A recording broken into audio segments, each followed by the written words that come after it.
Qu'ils sont beaux sur les montagnes les pieds de celui qui apporte de bonnes nouvelles, qui publie la paix, de celui qui apporte de bonnes nouvelles, qui publie le salut, de celui qui dit à Sion, ton Dieu règne. Ésaïe 52,7. Quel privilège que d'avoir de beaux pieds.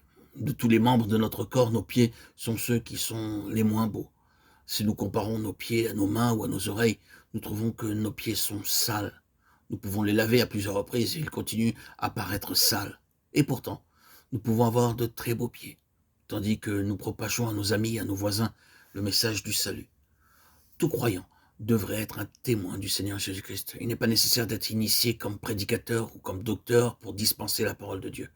Quelques mots adressés à une personne peuvent, avec l'aide du Seigneur, l'amener au salut. Un jour, alors que la réunion était terminée, un prédicateur fit un appel, disant que toute personne désirant être sauvée n'avait qu'à lever la main. Un bon nombre d'assistants levèrent la main, mais un certain homme paraissait bien triste et malheureux. Une fillette, guère plus âgée que de 12 ans, se leva et lui dit « Monsieur, ne voulez-vous pas être sauvé? Vous avez l'air tellement malheureux, pourquoi n'acceptez-vous pas aujourd'hui le Seigneur Jésus-Christ comme votre sauveur ?» Oh, elle dit « Je suis professeur du Nouveau Testament dans une école biblique. » Elle dit « Alors, le Seigneur peut même sauver un professeur, venez à lui. » La petite fille lui rendit témoignage du Seigneur Jésus-Christ et elle vivait ce qu'elle disait. Elle ne plaisantait pas parce qu'elle connaissait le Seigneur Jésus-Christ par expérience. Elle fut assez hardie pour dire « Vous n'avez pas la paix, mais je sais que mon Seigneur peut vous pardonner et vous donner la paix. » Quelques paroles suffisent pour montrer le chemin du salut. C'est vraiment un honneur de proclamer la bonne nouvelle à beaucoup de gens en de nombreux endroits. Et le Seigneur emploie souvent des vases faibles et insensés pour diffuser son message et pour sauver des âmes.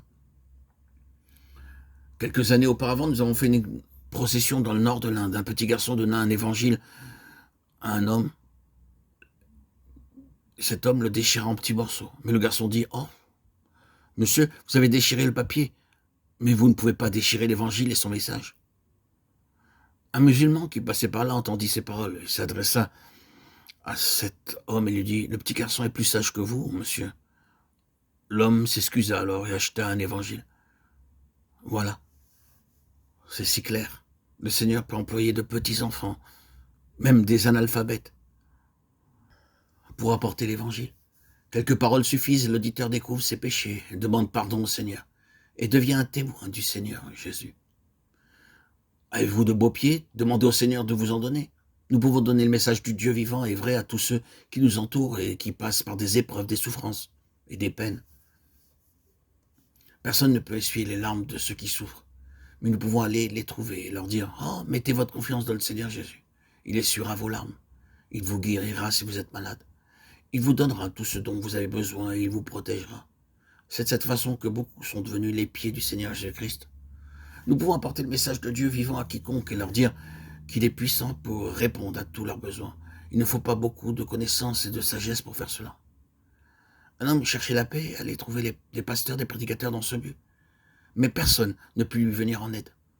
Un jour, dans la rue, un autre pauvre homme allant dans la même direction que lui vit cet homme à l'air misérable et lui offrit un traité en disant « Monsieur, le Seigneur Jésus peut laver vos péchés par son précieux sang et vous pardonner. » Puis il s'éloigna.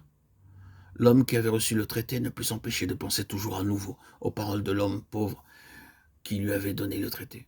Il se rendit donc dans sa chambre, s'agenouilla et pria « Seigneur, pardonne-moi tous mes péchés et accorde-moi la paix. » Il alla alors trouver le pasteur et dit « J'ai trouvé la paix. » Le pasteur dit « Mon labeur a finalement été récompensé. » L'homme répondit « Ce n'est pas par vous, monsieur, mais par un homme pauvre. » Il avait été transformé par quelqu'un qui avait eu le courage de dire quelques mots de témoignage. Et il est devenu lui-même un témoin du Seigneur Jésus-Christ. Et vous, frères et sœurs en Christ bien-aimés, avez-vous honte de vos pieds? Dieu dit que les pieds disgracieux peuvent devenir beaux en apportant la parole du salut à d'autres.